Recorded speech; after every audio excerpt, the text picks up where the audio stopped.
Voilà, salam alaikum, chers internautes, chers abonnés, Las News Media. Ravi de vous retrouver dans votre émission Hello D124, comme tous les mardis, comme tous les vendredis. Émission Mondo, émission c'est l'émission le plus suivie parmi les émissions guinéennes ici au Sénégal. Voilà. Haray non hiro den communauté guinéenne foptar kala kawti gir wa wonirde o wayak do ka 18h do haray hiro de wonirbe Sénégal do ben musibbe men be yette diallo be yette babbe yette camara ben wonirbe États-Unis wonirbe France wonirbe Conakry haray mi wata sudde fo parce que hino duuda hibe duudi hande non kadi haray la welti fi on la welti pourquoi je suis content aujourd'hui parce que j'ai un gentleman devant moi, un homme qu'on ne présente plus, un homme élégant que j'ai recherché partout parce que pour avoir cet homme il faut demander l'audience, mais moi j'ai eu la chance d'avoir cette audience pour qu'il soit avec nous dans ce beau plateau. Mais après faut une émission on a un combo nyombo mais présente. Salam alaikum mon invité. Bonjour Guido Mamaya et bonjour chers internautes, chers téléspectateurs de Las News. Et merci quand même de m'avoir permis d'être là devant toi dans cette émission Hello 224. Et je suis vraiment très ravi, moi c'est Souleymane Ba, donc voilà, donc je suis tellement ravi d'être là. Voilà, vous avez entendu, lui c'est Souleymane Ba, mais Souleymane Ba, mais plupart nous maintenant il y a Souleymane Gilles. Pourquoi ce slogan Souleymane Gilles? Bon, non, mon nom à l'état civil c'est Souleymane Ba, donc maintenant je suis plus connu dans les milieux de la production, sur mes comptes sociaux, réseaux sociaux, etc. Donc sur le nom de Souleymane Jules. Donc c'est pour cela, depuis que j'ai ouvert mon compte Facebook, j'avais mis Souleymane Jules et les uns et les autres m'ont connu sur ce nom. Et là, du coup, je me suis dit, voilà, pourquoi pas ne pas conserver donc ce nom, et les gens m'ont connu sur ce nom et dans le milieu de la production, cinéma et autres, et voilà, et bon, je l'ai conservé. D'accord, c'est parce que le nom là est très connu au nom de Souleymane Ba. Parce que plupart maintenant il y a surtout nos amis sénégalais que Souleymane Gilles Toumbe Andi. D'accord. Aujourd'hui si je demande Souleymane Gilles son biographie, qu'est-ce qu'il va t'avoir dedans? Bon, j'ai étudié jusqu'à l'université, j'étais à la faculté de droit. Et du coup, il y a la piqûre de la culture, mais aussi de la production qui m'ont engagé, qui m'ont engraissé, je dirais, depuis très jeune. Et je pense que toi-même, tu en sais quelque chose depuis les troupes théâtrales, depuis le lycée, depuis le collège. Et là, du coup, j'ai embrassé le milieu de la production. Même si je sais que ce n'est pas ma profession numéro 1, mais je suis dans le milieu de la production en tant que... Je débutais pour être acteur au début, acteur de théâtre, ensuite acteur de cinéma, et par moment je suis scénariste. Bon, j'essaie de faire beaucoup de choses à la fois. Par moment je suis scénariste et d'autres fois je suis réalisateur. Donc j'ai eu à réaliser certains courts-métrages, j'ai eu à écrire des téléfilms purement guinéens qui sont passés il y a de cela 3 ans. Certains sont passés sur YouTube et d'autres sont passés dans une télévision de la place. Et par ailleurs, je suis aussi un élément de Kuroprod, donc c'est une maison de production qui œuvre dans le milieu de la production publicitaire et autres. En même temps, sur notre fameuse chaîne Sénégal Plus. Tu vas payer le plus bas, tu vas payer. Avec notre chaîne Sénégal Plus qui est née avec l'avènement malheureusement d'une part et heureusement pour certains avec l'apparition de Sénégal Plus et essayer d'être sur les 4 coins du monde à la fois. Voilà, c'est en quelque sorte. Voilà, c'est qui on a Guinée mais on a ma wawata halde français odo ko Souleymane Wete ko acteur culturel jo danana pulal mi anda joni odo ko acteur culturel jo mandanta hore ma mo jodi do e Sénégal mandanta hore ma ko dum woni métier makko wano wadugol duma o winda e bindi cinéma et puis o pro wada e produire imo woni jogi label makko gros pro Sénégal Plus. Je fais partie de ce label. D'accord, kanko mo tawa e label o mais on amour cinéma e konto yuri ça vient d'où cette... Bon, c'est venu depuis mon tendre enfance pour dire vrai, parce que depuis très jeune, j'ai d'abord aimé l'écran. D'accord. Je me rappelle quand j'étais encore très jeune, Quand je regardais la télé, il y avait les grains le matin parce que les télévisions ouvraient à partir de 18h. 18h, ouais. Voilà, donc il y avait rien à la télévision nationale, sauf les dimanches. Il y avait les théâtres Khalé et autres à la RTS. Et là, du coup, moi, j'ai regardé juste la télé parce qu'il y avait l'écran qui est là, avec les grains. Moi, j'aimais regarder ça. Et en plus, il y avait le théâtre Khalé du Sénégal. Ouais, parce ça que m'a beaucoup inspiré. parce que nous devons même quand Suleiman no hidi Mickey trop ko affaire Mickey tungo wadata ko dum be no ko affaire Mickey tungo wadata. En tout cas, j'ai voilà. Dawai wa Moussa Diallo kan kadi ko Mickey tungo hidi. En tout cas, là il y a du théâtre, là il y a tout ce qui est la création, ça que passion quoi, comme on dit, c'est ma passion et c'est beau de vivre sa passion dans la vie. Vous savez que dans la vie tout ce qui nous apporte beaucoup et peu, et rien à la fois, et qui nous fait plaisir, c'est la passion, c'est le plaisir. Donc c'est ça. Et nous sommes passionnés du cinéma, tout ce qui est de l'art. Je me rappelle ma première intégration d'une troupe théâtrale. Bon, pour dire vrai, hein, c'est à l'intermise de vous. Peut-être tu l'as oublié, vous l'avez oublié. Il y a un jour, on a regardé une pièce théâtrale de Jotay Askan Wi. Jotay Askan Wi. Et là, du coup, c'était Lama. C'est une histoire très longue, depuis 2006, je crois. Voilà, donc depuis 2006. Et cette troupe théâtrale qui s'appelait Jotay Askan Wi, qu'on appelait auparavant Daray Kotu 2. Et là, c'était l'avènement des cassettes CD, quoi. On le suivait chez Amal Lama. C'est Amal Lama, voilà. On le salue de passage. Voilà, on le salue de passage, grand vous gentil. Et ce jour-là, je me rappelle, tu m'as dit, bon, ces gens-là, je les connais, ils sont à la Médina, donc demain, si tu veux, ils répètent demain, je peux te les présenter. Et là, je dis, pour moi, c'était extraordinaire. Je me suis dit, mais pourquoi pas? Bon, c'est une occasion pour moi d'intégrer le théâtre, voir les gens et autres, même si j'étais trop timide, trop timide. Donc, j'ose même pas regarder les gens devant les yeux. Donc, j'osais même pas parler au fort entre deux personnes et tout. Et là, je me disais, mais comment je vais porter ce lourd fardeau et être devant les gens pour jouer du théâtre, même si je sais que c'est ma passion. C'est là qu'à l'intermise de vous, j'ai intégré le troupe théâtral du Jotay Askan Wi. Et là, après des années d'apprentissage, vous savez, je connaissais rien du théâtre. C'était juste un spectateur, un passionné. C'était là à suivre les gens jouer, parler, machin, faire le jeu. J'étais rassasié, j'étais content, j'étais heureux.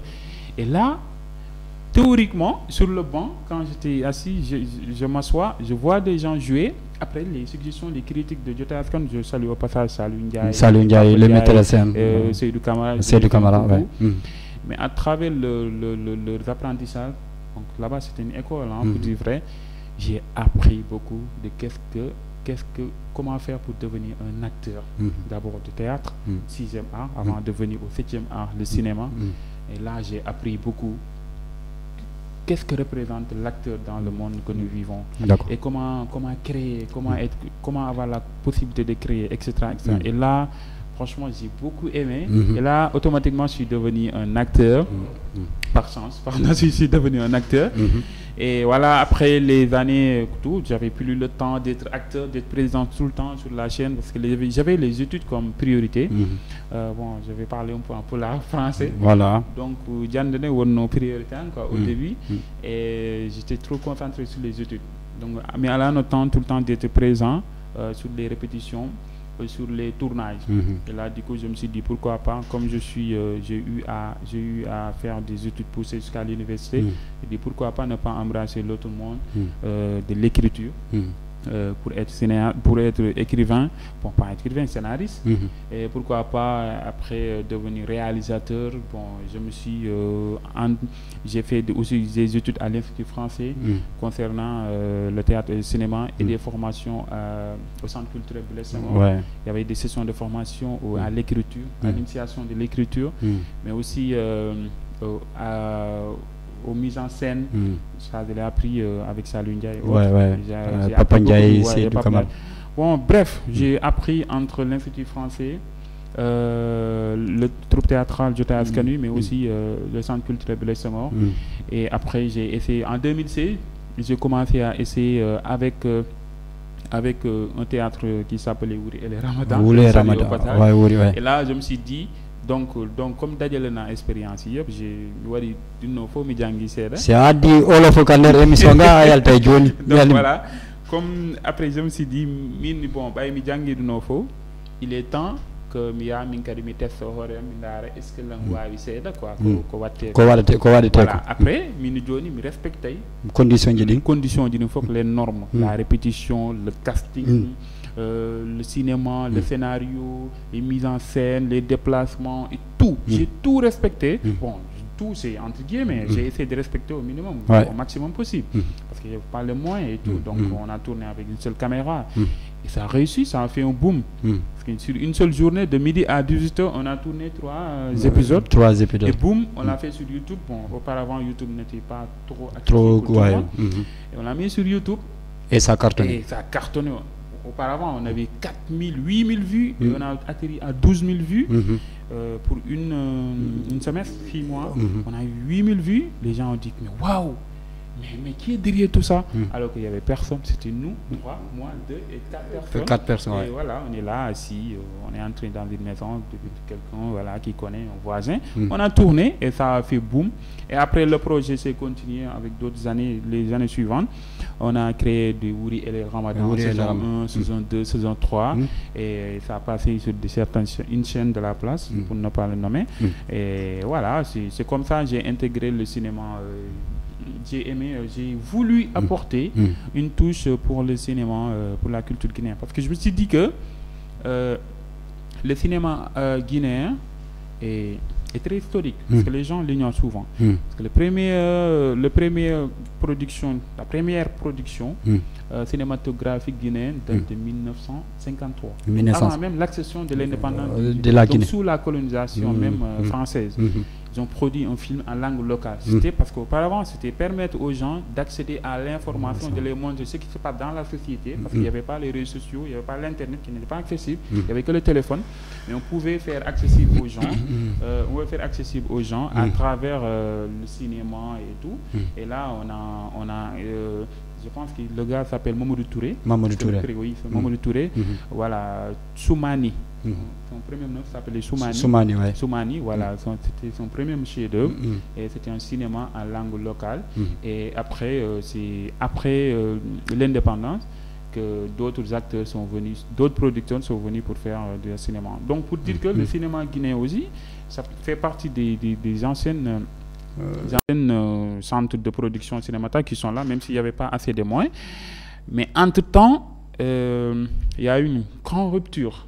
Parce qu'à présent, ils ont quitté le monde, les langues locales, pour atterrir à la langue française.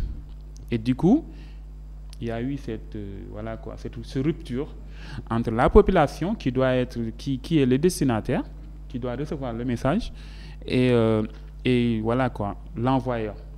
Donc l'expéditeur, du moins, c'est-à-dire le producteur, parce que le message ne passait plus parce que c'était le français. Et du coup, il y avait cette désamour de plus en plus, etc. etc.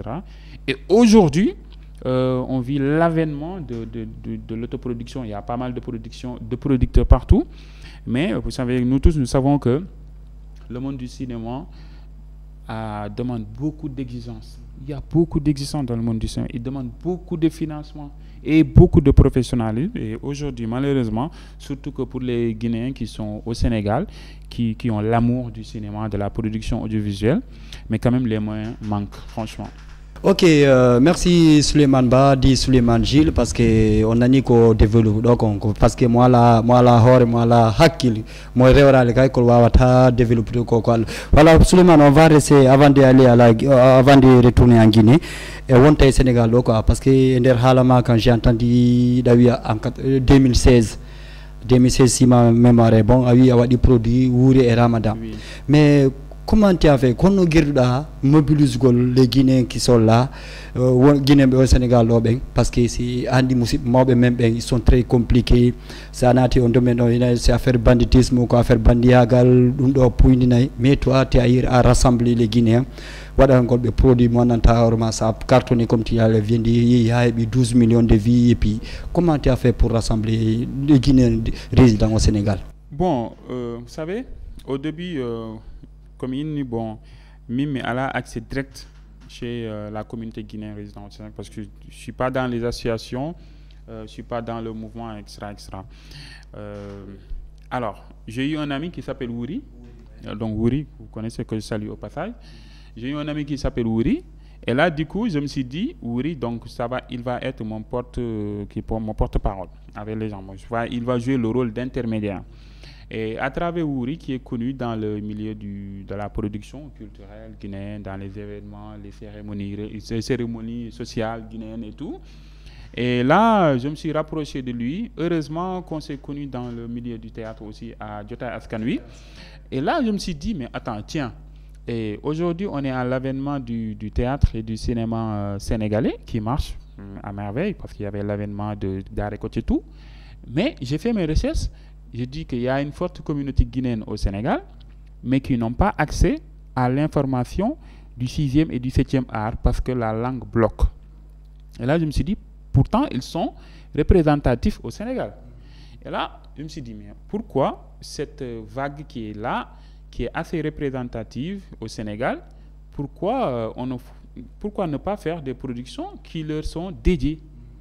Automatiquement, j'ai pensé à faire un court-métrage, à faire des sketchs. Donc, il y avait le Ramadan qui s'approchait et je dis à mon ami, bon, mais voilà, pourquoi pas, on n'allait pas faire un petit truc. Il m'a dit, mais comment? Je lui ai dit qu'on va faire des épisodes Wouri et le Ramadan. On va l'appeler Wouri et le Ramadan et tout. Voilà quoi. Ça va nécessiter que 3, 4, 5 personnes au maximum, 6 au maximum. Ça, on ne va pas dépasser, on ne va pas dépenser économiquement.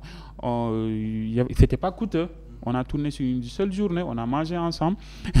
Une anecdote, c'est même la nourriture qu'on avait cueillie qu'on a tournée.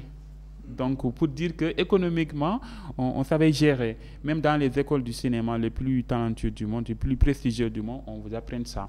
Au début, il faut apprendre à économiser, à faire avec ses maigres moyens avant d'atteindre les moyens maximaux sur le niveau professionnel. Et là, du coup, on a essayé par l'interview de Wouri Touré, Wouri Kali Touré, que je salue encore une fois au passage, on a créé Wouri et le Ramadan et les gens ont vraiment aimé jusqu'en Guinée. Les gens demandaient, mais pourquoi pas vous ne continuez, pourquoi pas seulement 3 épisodes? Et là, je leur dis que, mais attends, les 3 épisodes, c'est des épisodes tests. On n'était pas parti pour faire 30 épisodes, on était parti pour faire des épisodes tests et les gens ont aimé. On dit, voilà, maintenant, l'année suivante, on va faire 30 épisodes. Ça n'a pas marché. On a eu 20 épisodes et l'année suivante, on n'a pas eu 20 épisodes, on a eu 15. Et c'est comme ça. Et j'avoue que aussi les moyens manquaient et tout. Mais quand même, l'expertise est là. Mais quand même, je vois des jeunes beaucoup plus, voilà quoi. Mais est-ce que au période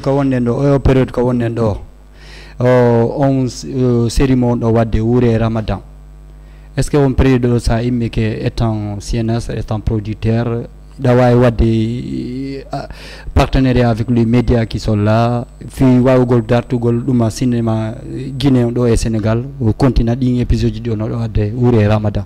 Bon, je fais juste un petit rappel. Je n'ai pas fait seulement Wouri et le Ramadan, j'ai fait Kali. Kali, oui. Wouri aussi était l'acteur principal dans Kali. Wouri était l'acteur principal. Mais aussi, j'ai fait Wouri et ses délires. Wouri et ses délires. Ah, d'accord. Wouri et ses délires, c'est juste comédie, quoi. Oh, d'accord. Là aussi, c'est Wouri l'acteur principal. En fait, le personnage tourne autour de Wouri parce que c'est lui qui est très connu dans les milieux. Je ne suis pas très connu dans les milieux communauté guinéenne. Lui, il est connu, donc je vais me focaliser sur sa personne, sur son personnage pour pouvoir réaliser mes films. J'ai tourné avec lui Kali, Wouri et ses délires et Wouri et Ramadan, 3 saisons. Et maintenant, c'est vrai que j'ai eu des propositions, des contacts, mais on est à la base de souhaits, de volontés, voilà quoi, de l'étape 1. Parce que souvent, ils nous sollicitent pour faire des partenariats, mais j'avoue que, voilà quoi, les moyens ne sont pas de mise, et puis souvent, voilà quoi, on commence à discuter, mais tu sens que automatiquement, ça manque les ressources humaines et parfois financières. D'accord. Yeah. Mais voilà, merci encore Souleymane. Je vous rappelle aujourd'hui, Hande invité Djomengonko, Monsieur Élégance Souleymane Gilles, dit Souleymane Ba, résidé Paikon Koloban, Paikon Anontawarema, c'est l'ami des jeunes filles, hein, les jeunes filles, voilà, il est très branché, hein, voilà, quand on est invité Djomengonko, acteur principal et puis producteur et scénariste. Voilà, Gilles. Mais on a pu ko tusi par rapport parce que d'abord mi andude toujours on a concernant les be wado be théâtre woni be hors secteur si mini hors secteur ko woni ɓe Guinée Conakry façon no ɓe waɗita théâtre non par ce que yiɗa yiide yiɗa andiɗo ɓe woni waɗite ɗon kamɓe hiɓe heddori waw on métier ɗon kon ɗum hande so mi andi ke Gilles kon ɗum ɓe kon ɗum wa tawiɗa waara concert ɓe jonnaɓe toon par rapport no ɓe ɗumani ɗo waɗita film noon kon no wawata a yi film ji maɓɓe ɗin kon ɗum wawata a wadde apportugol soutien e film ji Guinée ɗi min sincèrement comme wawiɓe wiide c'est que c'est vrai que ɓe jogui volonté fi waɗugol quoi ça c'est sûr. Maintenant on sent nettement il y a le manque de financement mais il y a aussi le manque de formation qui est là, qui est réel, qui est notable partout, mais aussi il y a le manque de professionnalisme. Il faut dire quand même les mots tels qu'ils sont pour pouvoir aller de l'avant. Maintenant, auparavant, ils pouvaient ne pas être blâmables, mais au XXIe siècle, ils sont blâmables. Je dis pourquoi ils sont blâmables. Je ne sais pas dire tous leurs produits sont blâmés, mais je dis ils sont blâmables, c'est-à-dire qu'ils peuvent être blâmés. Voilà. Ils ne sont pas exempts de toute critique. Même les cinémas les plus prestigieux du monde sont critiqués. J'ai dit ils sont blâmables parce que aujourd'hui, je pense que pour pouvoir vendre l'image d'un pays, d'une localité, d'une zone, souvent ça passe à travers les images, à travers la culture.